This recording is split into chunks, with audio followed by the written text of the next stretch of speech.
क्या आप जानते हैं कि अगर आपकी कंपनी में कोई आपके हक छीन ले या आपके खिलाफ गलत फैसले ले तो आप क्या कर सकते हैं? तो दोस्तों, स्वागत है आपका लॉ इजी शशांक में। आज हम शेयर होल्डर्स के लिए लेकर आए हैं एक दमदार गाइड, यानी कंपनी एक्ट 2013 के तहत आपके अधिकार, आपकी जिम्मेदारी और कर्तव्य, गलत प्रबंधन, अत्याचार और धोखाधड़ी के खिलाफ कानूनी हथियार, सेबी और एनसीएलटी की ताकत और असली केस लॉ से जुड़े सीखने के मौके। तो वीडियो को दोस्तों पूरा देखें और यह जानकारी आपके काम की लगे तो वीडियो को लाइक करें, चैनल लॉ शशांक को सब्सक्राइब करना ना भूलें और नए अपडेट पाने के लिए बेल आइकन बिल्कुल दबाना ना भूलें। तो दोस्तों, चलिए आज की वीडियो की शुरुआत करते हैं। तो दोस्तों, चलिए वीडियो की शुरुआत करते हैं और जानते हैं इंट्रोडक्शन के बारे में। Shareholders are the foundational pillars of a company, holding both ownership and interest in its performance and governance. Recognizing this vital role, the Companies Act 2013, a landmark legislation enacted in India to regulate corporate entities, provide a robust framework to protect the right and interests of shareholders that ensures transparency, accountability, and good governance by mandating specific rights for shareholders and corresponding duties for companies.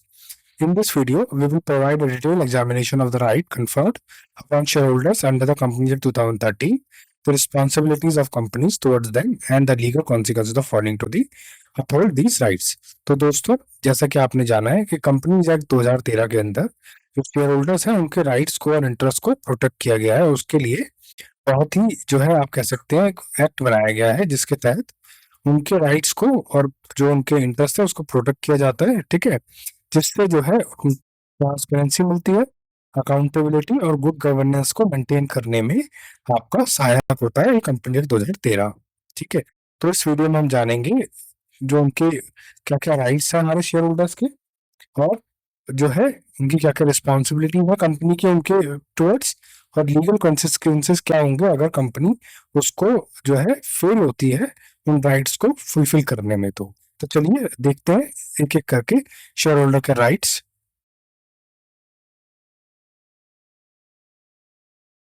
चलिए शुरुआत करते हैं rights of share holder under the Companies act 2013। तो सबसे पहला जो उनका right है वो है right to receive notice of meetings.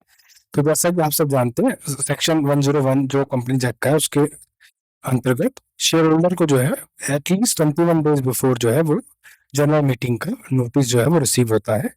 ठीक है, जिसमें उसका टाइम, डेट, वेन्यू, एजेंडा लिखा होता है कि उस मीटिंग के अंदर क्या क्या होगा, और ये शेयर होल्डर का सबसे पहला राइट है और ये शेयर होल्डर को मिलना ही चाहिए। ठीक है, तो अब ये देखते हैं कि कौन सा केस लो है जो इस बात को बताता है। तो Needle Industries India Limited versus Needle Industries new India holding limited 1981। तो ये केस लॉ है जिसमें ये बताया गया, सुप्रीम कोर्ट में ये बताया गया है कि the importance of share holder meeting being properly notified and procedurally valid ensuring fairness in participation. ठीक है, तो ये सबसे पहला उनका राइट हो गया है शेयर होल्डर का।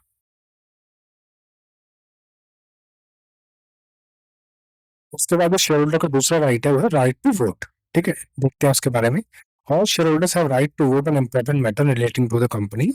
Voting can be done in person by proxy under section 105, electronic voting under section 108 for listed in prescribed companies. ठीक है, voting rights are proportional to the share holding unless otherwise specified. तो दूसरा जो share equity share holders हमारे होते हैं उनके पास voting करने का राइट होता है जो मैटर्स जनरल मीटिंग के अंदर उठाए जाते हैं। अब वो चाहे इन पर्सन करें, चाहे वो प्रॉक्सी के वोट के तहत करें सेक्शन 105 के अंदर, या इलेक्ट्रॉनिक वोटिंग करें सेक्शन 108 के अंदर। ठीक है, और उनके जो राइट्स वोटिंग राइट्स होते हैं वो इक्वल होते हैं। मीन्स अगर उनके पास 10 शेयर है तो 10 वोटिंग राइट उनके पास होंगे। ठीक है, अनटिल अनलेस कि कोई अगर आर्टिकल ऑफ एसोसिएशन के अंदर कंपनी के कोई चीज मेंशन ना हो। ठीक है, तो आइए देखते हैं इससे जुड़ा हुआ है केस लॉ। जो केस लॉ है वो life life insurance corporation of India versus Escorts limited 1986।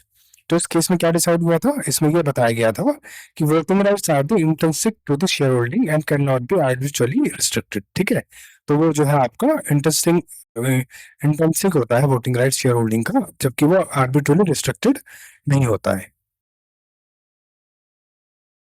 तो आइए दोस्तों अब बात करते हैं तीसरे राइट के बारे में, जो है राइट टू डिविडेंड। तो जैसा कि आप जानते हैं जो इक्विटी शेयर होल्डर्स होते हैं कंपनी के उनको डिविडेंड रिसीव होता है अगर जब कंपनी डिक्लेयर करती है तो। ठीक है, तो एज पर सेक्शन 123 यानी 123 के अकॉर्डिंगली जो डिविडेंड है वो आउट ऑफ प्रॉफिट से ही सिर्फ डिलीवर आपका डिक्लेयर होता है। ठीक है, दूसरा जब एक बार डिविडेंड डिक्लेयर हो जाए तो dividend must be paid within 30 days, और अगर डिविडेंड पेड नहीं होता है विद इन 30 डेज में तो फिर आपको पेनल्टीज लगती है एज पर सेक्शन 127 यानी 127 के अकॉर्डिंग। ठीक है, तो जो उसका केस लो है वो है JK Industries Limited versus Union of India. ठीक है, इसमें क्या कहा गया, इसमें बोला गया है dividend is not a right unless declared, but once it is declared it must be paid and default direct penalties if not to be paid within the respective timeline. ठीक है, तो यह आपका थर्ड राइट हुआ। अब बात करते हैं चौथे राइट के बारे में। हमारा चौथा राइट है right to attend and participate in general. ठीक है, तो जो शेयर होल्डर्स होते हैं उनके पास राइट है एनुअल जनरल मीटिंग और एक्स्ट्रा ऑर्डिनरी जनरल मीटिंग को अटेंड करने का और उसमें पार्टिसिपेट करने का, और उनकी जो भी क्वेरीज होती हैं, ठीक है, और जो भी प्रपोज रेजोल्यूशन होते हैं उन पे वोट करने का। ठीक, चाहे वो सेक्शन 96 के अकॉर्डिंगली एजीएम हो या सेक्शन 100 के अकॉर्डिंगली ईजीएम। ठीक है, तो इससे जुड़ा जो केस है वो है Balwant transport company limited versus YP Patil 1968। ठीक है, तो इसमें क्या बोला गया है, इसमें कहा गया है denial of access to a shareholder to attend meeting is a violation of their fundamental right under company law. ठीक है, तो जितने भी शेयर होल्डर्स होते हैं आप उनको जनरल मीटिंग अटेंड करने से रोक नहीं सकते। अब हमारा अगला राइट है right to requisition and EGM. ठीक है, एक्स्ट्रा ऑर्डिनरी जनरल मीटिंग। तो इसका मतलब जो शेयर होल्डर है वो ईजीएम को भी कॉल कर सकते हैं। वो कब कॉल कर सकते हैं, shareholder holding at least 10% of the paid up share capital can requisition an EGM under section 100 subsection 2 if the board fails to act on such requisition shareholder may convene the meeting themselves। ठीक है, अगर board ने उस पर ध्यान नहीं दिया या मीटिंग कॉल नहीं करी तो फिर शेयर होल्डर खुद मीटिंग को कॉल कर सकते हैं एज पर सेक्शन 100 के अकॉर्डिंग। आइए अब बात करते हैं अगले राइट के बारे में, जो है right to transfer and transmission of shares. ठीक है, under section 56 shareholder have the right to freely transfer shares unless restricted by the article of association in the event of death shares can be transferred to the legal heirs। ठीक है, तो share holder को जो है act पर section 56 जो share holder है वो एक अपने शेयर किसी और को ट्रांसफर कर सकता है, और डेथ के केस में ट्रांसमिशन ऑफ शेयर्स जो होते हैं वो आपके होते हैं, और उसमें जो भी उनके लीगल हेयर्स होते हैं उनको शेयर ट्रांसफर हो जाते हैं आफ्टर प्रॉपर डॉक्यूमेंटेशन। ठीक है, अब इससे जुड़ा जो केस है वो है VB Rangaraj versus VB Gopalakrishnan 1992। इसमें क्या वो डिसाइड हुआ, इसमें हुआ है restriction on share transfer must be specified in the articles, private arrangement alone are unenforceable. ठीक है, तो उम्मीद करता हूँ आपको ये वाला राइट समझ में आ गया होगा। अब हमारा अगला राइट है right to inspect company records. ठीक है, जो सेक्शन 94 या 119 यानी 119 के accordingly share holder can inspect register of member, annual returns, minutes of general meetings either free और पेमेंट ऑफ अ प्रिस्क्राइब्ड फी।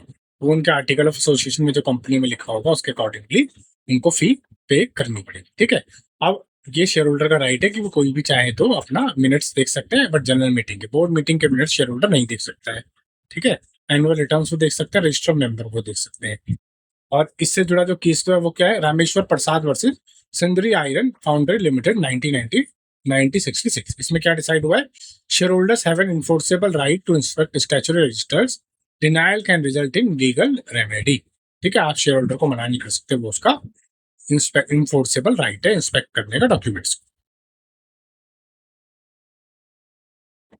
अब अगला राइट क्या है, अगला राइट है right to apply for relief in cases of oppression and mismanagement. ठीक है, तो इसमें क्या होगा, share holder can approach the NCLT यानी national company law tribunal under section 241 and 242 if they believe the company affairs are conducted in a manner prejudicial to their interest और oppressive to minority share holders. ठीक है, तो जो company के share holder हैं वो NCLT में approach कर सकते हैं अंडर सेक्शन 241 242 के अकॉर्डिंगली, अगर उनको लगता है कि कंपनी में जो एक्टिविटी है वो प्रीजुडिशियल है उनके इंटरेस्ट के अकॉर्डिंगली, या फिर ऑपरेसिव है माइनॉरिटी शेयर होल्डर्स के, उनको लगता है कंपनी में कोई फ्रॉड वगैरह है। ठीक है, तो वो फिर एनसीएलटी में जा सकते हैं ऑपरेशन मिसमैनेजमेंट। अब इससे जुड़ा केस लॉ कौन सा है, इससे जुड़ा केस लॉ है SP Jain versus Kalinga tubes limited 1965। ठीक है, इसमें क्या डिसाइड हुआ, इसमें डिसाइड हुआ है operation must be continuous and affect minority rights, NCLT can provide remedial action. ठीक है जी, तो उम्मीद करता हूँ आपको ये समझ में आ गया हो। अब हम बात करते हैं right to receive copies of financial statement. ठीक है, तो जो भी फाइनेंशियल स्टेटमेंट्स होते हैं कंपनी के, जब कंपनी फाइल करती है अंडर सेक्शन 137 के अकॉर्डिंगली, आरओसी में, तो जो हमारे शेयर होल्डर्स होते हैं उनका ये फंडामेंटल राइट है कि उनको एज पर सेक्शन 136 के accordingly at least 21 days before the AGM उनको एक एनुअल रिपोर्ट रिसीव होती है, जिसके अंदर क्या क्या होता है, आपका नोटिस ऑफ एजीएम होता है, डायरेक्टर रिपोर्ट होती है, ठीक है, फाइनेंशियल स्टेटमेंट होता है जिसमें आपका ऑडिटर रिपोर्ट्स भी इंक्लूड होती है। तो बेसिकली आपको उनका एक पूरा का पूरा एनुअल रिपोर्ट रिसीव होती है एज पर सेक्शन 136 के अकॉर्डिंगली। अब जो हमारा लास्ट राइट है शेयर होल्डर का वो है right to residual assets on winding, ठीक है। In case of liquidation after settlement of debt and liabilities, share holders have the right to a share in the remaining assets of the company under the Companies Act and the Insolvency and Bankruptcy Code IBC 2016, ठीक है। Liquidation के case में जब settlement होता है date and liabilities का, उसमें share holder का जो है वो राइट है कि वो रिमेनिंग एसेट्स जो कंपनी की होती है वो उस पर डिस्ट्रीब्यूट होती है, यानी उनको उस पर जो है उनका अमाउंट जो होता है वो पे ऑफ होता है, ठीक है। इससे जुड़ा केस लॉ कौन सा है, official liquidator versus United Commercial Bank Limited 1952। उसमें क्या लिखा है, share holders are last in line but are entitled to residual value after satisfying creditor. मतलब वो भले ही लास्ट में होते हैं, उनका जो भी पे ऑफ होता है वो लास्ट में होगा, बट उनको अगर पैसा कोई भी बचता है तो उनके पास वो डिस्ट्रीब्यूट जो है वो अमाउंट होगा। तो ये थे हमारे राइट्स। अब हम डिस्कस करेंगे duties of the company towards share holders. जो कंपनी की पहली ड्यूटी है शेयर होल्डर के टुवर्ड्स वो है इंश्योरिंग ट्रांसपेरेंट डिस्क्लोजर, ठीक है। तो उसमें क्या होगा, उससे जाने से पहले एक बार हम देखते हैं कि कंपनीज एक्ट 2013 जो है वो न केवल राइट देता है शेयर होल्डर्स को, ठीक है, बल्कि कंपनीज के ऊपर स्टैट्यूटरी ऑब्लिगेशन भी डालता है कि वो उनके जो राइट्स हैं उसको रिस्पेक्ट करे और उनके राइट्स को जो है वो क्या बोलते हैं सेफ गार्ड करे, ठीक है। तो अब बात कर लेते हैं पहले ड्यूटीज की जो कंपनी की है towards share holder. Ensuring transparent disclosure, उसमें क्या होगा, company must ensure timely and accurate disclosure of financial performance, board decision and material events. तो जो भी ये तीन चीजें हमने डिस्कस बात करी है अभी, फाइनेंशियल परफॉर्मेंस की, बोर्ड डिसीजन और मटेरियल इवेंट, ये तीनों चीजों की डिस्क्लोजर जो है वो कंपनीज को टाइमली और एक्यूरेट मैनर में शेयर होल्डर्स को टाइम टू टाइम देना होता है, ठीक है। जब भी उनकी क्वार्टरली मीटिंग होती है उसके बाद उनको ये डिस्क्लोजर देना पड़ेगा, ठीक है। उसका अगर नहीं देते तो क्या होता है, non disclosure can mislead share holders and impact decision making of the company, ठीक है जी। अब जो हमारा सेकंड ड्यूटी है कंपनी की वो है टाइमली डिस्ट्रीब्यूशन ऑफ डिविडेंड, ठीक है। तो once a dividend is declared company must pay it within 30 days following which they are face penalties and interest, ठीक है। अगर सोचिए अगर कंपनी ने डिविडेंड डिक्लेयर कर दिया तो उसको विद इन 30 डेज में वो डिक्लेयर करना होता है, ठीक है। और अगर वो नहीं डिक्लेयर करती है तो एक्ट सेक्शन 127 के अकॉर्डिंगली उसको पेनल्टी बियर करनी पड़ेगी, ठीक है। ये हो गया हमारा सेकंड ड्यूटी। थर्ड ड्यूटी क्या है कंपनी की, प्रॉपर कंडक्ट ऑफ मीटिंग्स। तो एजीएम जो है उसको एनुअली कंडक्ट करनी पड़ेगी एज पर सेक्शन 96, ठीक है। Company must ensure that share holders have an adequate opportunity to participate, vote and raise concern. तो उनको प्रॉपर अपॉर्चुनिटी उनको देनी पड़ेगी पार्टिसिपेट करने की, वोट देने की और अपने कंसर्न रेज करने पड़ेगी। साथ ही साथ उनको जो उनको नोटिस जाता है एजीएम का, ठीक है, और एनुअल रिपोर्ट जाती है वो प्रॉपर टाइमलाइन में उनको डिस्पैच होनी चाहिए ताकि उनको प्रॉपर टाइम मिल सके अपने कंसर्न को रेज करने का अगर उनके कुछ कंसर्न हुए तो। आइए बात करते हैं चौथी ड्यूटीज की जो है मेंटेनिंग स्टैट्यूटरी रजिस्टर, ठीक है। तो कंपनीज के पास जो भी मेंटेन रजिस्टर्स होते हैं स्टैट्यूटरी, उनको सारे रजिस्टर मेंटेन करने पड़ेंगे, जैसे कि रजिस्टर मेंबर हो गया, डायरेक्टर हो गया, केएमपीज हो गए, बेनिफिशियरी ओनरशिप हो गया, ठीक है, फिक्स एसेट रजिस्टर हो गया। अगर वो लोन देते हैं तो 186 के अकॉर्डिंगली उनको रजिस्टर मेंटेन करना पड़ेगा। तो जो भी रजिस्टर उनके ऊपर एप्लीकेबल होते हैं कंपनीज के ऊपर, वो सारे रजिस्टर उनको मेंटेन करने पड़ेंगे as per the Companies act, ठीक है। और अगर वो मेंटेन नहीं करते तो उनके ऊपर पीनल एक्शन लगेगा as per the respective section जो उस रजिस्टर के लिए मतलब मेंटेन होता है, ठीक है। तो जैसे हमने यहाँ पे बात करी 94 की, तो 94 के अकॉर्डिंगली उसके ऊपर जो है वो पीनल एक्शन लगेगा अगर वो बेनिफिशियल ओनरशिप में आपका रजिस्टर मेंटेन नहीं करेंगे तो, ठीक है। अब बात करते हैं पांचवे ड्यूटी की कंपनी की जो है रिस्पेक्टिंग माइनॉरिटी राइट्स। तो कंपनी को जो माइनॉरिटी राइट्स हैं उसको भी, जो माइनॉरिटी हमारे शेयर होल्डर्स है उसका उनको इंटरेस्ट को प्रोटेक्ट करना चाहिए और कोई भी ऑपरेशन मिसमैनेजमेंट या मिसप्रेजेंटेशन जो हो उसको अवॉइड करने की कोशिश करनी चाहिए ताकि वो सेक्शन 240 या 241 252 के अकॉर्डिंगली वो जो है एनसीएलटी में मूव ना करें, ठीक है। तो उम्मीद करता हूँ आपको ये ड्यूटीज जो है कंपनी की टुवर्ड्स शेयर होल्डर जो है समझ में आएंगे। अब हम बात करेंगे कॉन्सिक्वेंसेस क्या होंगे अगर कंपनी जो है जितनी भी उनके शेयर होल्डर का राइट है उसको अवॉइड करती है, अपनी ड्यूटीज को वो जो है नेग्लेक्ट करती है। बात करते हैं कॉन्सिक्वेंसेस के बारे में। देखिए कंपनी एक्ट जो है ना वो प्रिस्क्राइब करता है सिविल, पीनल और इन सब केसेस में क्रिमिनल कॉन्सिक्वेंसेज भी अगर शेयर होल्डर्स की जो राइट है वो नॉन कंप्लायंट करती है कंपनी को, ठीक है। तो सबसे पहला जो राइट अगर वो अवॉइड करती है वो क्या है, non payment of dividend as per section 127 के अकॉर्डिंगली। तो क्या होगा, तो कंपनी के ऊपर पेनल्टी लगेगी और जो डायरेक्टर्स है वो लाइबल होंगे imprisonment up to 2 years and a fine of ₹1,000 per day, ठीक है। और साथ ही साथ उनको इंटरेस्ट पे करना पड़ेगा 18% per annum on delayed dividend. तो ये पेनल्टी लगेगी कंपनी के ऊपर इन case of non payment of dividend, ठीक है। सेकंड केस क्या है, सेकंड है फेलियर टू होल्ड एजीएम। अगर कंपनी जो है वो एजीएम होल्ड करने में अनेबल होती है तो क्या होगा, तो ट्रिब्यूनल जो है वो ट्रिब्यूनल में कॉल द एजीएम और फिर उनके ऊपर फाइन लगेगा 1 लाख रुपए का या plus 5,000 per day for the continuing default. मतलब जितने दिन वो डिफॉल्ट करेंगे मल्टीप्लाई बाय 5,000 रुपीज कंपनी के ऊपर जो है फाइन लगेगा, ठीक है जी। अब हम बात करेंगे तीसरे कॉन्सिक्वेंसेस की, जो है failure to circulate financial statement. अगर कंपनी जो है सेक्शन 136 के अकॉर्डिंगली फाइनेंशियल स्टेटमेंट को सर्कुलेट करने में फेल्ड होती है शेयर होल्डर्स को, ठीक है, तो उसमें कंपनी और जो ऑफिसर्स है उनके ऊपर 1 लाख रुपीज का फाइन लगेगा minimum, plus 5,000 rupees per day for the continuing default, ठीक है। मतलब क्या हुआ, मतलब मिनिमम 1 लाख रुपए तो लगेगा ही। सपोज कीजिए उन्होंने 10 दिन का डिले किया तो फिर 1 लाख प्लस 5,000 मल्टीप्लाई बाय 10, ये उनके ऊपर मैक्सिमम फाइन हो जाएगा, ठीक है। For the suppression of material factor fraud, मतलब उसको छुपाना। तो इसमें क्या है पनिशमेंट, इसमें है अप टू 10 years की इम्प्रिजनमेंट और and fine up to 3 times the amount reward, ठीक है। ये बेसिकली फ्रॉड के केस में होता है जहाँ पे सेक्शन 447 इन्वॉल्व होता है। फिफ्थ है, सबसे मेन इसको हम कह सकते हैं, अगर अगर जो माइनॉरिटी शेयर होल्डर होते हैं वो मूव करते हैं एनसीएलटी में सेक्शन 241 242 के अकॉर्डिंगली, अगर कंपनी इग्नोर करती है ट्रिब्यूनल ऑर्डर्स को तो क्या होगा, अल्टरेशन ऑफ बोर्ड स्ट्रक्चर, चाहे तो वो एनसीएलटी बोर्ड के बोर्ड को जो है वो सस्पेंड करके अपना बोर्ड बना सकते हैं, ठीक है, या उसमें से उस डायरेक्टर को रिमूव कर सकते हैं और या फिर ऑर्डर कर सकते हैं winding up of the company पर, ठीक है। तो उम्मीद करता हूँ आपको कॉन्सिक्वेंसेज जो नॉर्मल कंप्लायंस है वो समझ में आ गए होंगे। आइए वीडियो को एक बार कंक्लूड कर लेते हैं।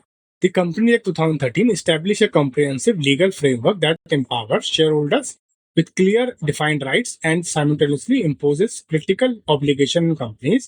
This balance ensured that corporate governance in India evolves towards greater transparency, accountability and shareholder democracy. ठीक है, तो जो कंपनी एक्ट 2013 है वो आपका एक कॉम्प्रिहेंसिव लीगल फ्रेमवर्क क्रिएट करता है और शेयर होल्डर को एम्पावर करता है विद क्लियर डिफाइंड राइट्स और इम्पोज करता है क्रिटिकल ऑब्लिगेशन कंपनीज के ऊपर, ठीक है। और साथ साथ ये बैलेंस करता है कॉर्पोरेट गवर्नेंस इंडिया में टुवर्ड्स ग्रेटर ट्रांसपेरेंसी में, अकाउंटेबिलिटी में और शेयर होल्डर डेमोक्रेसी में, ठीक है।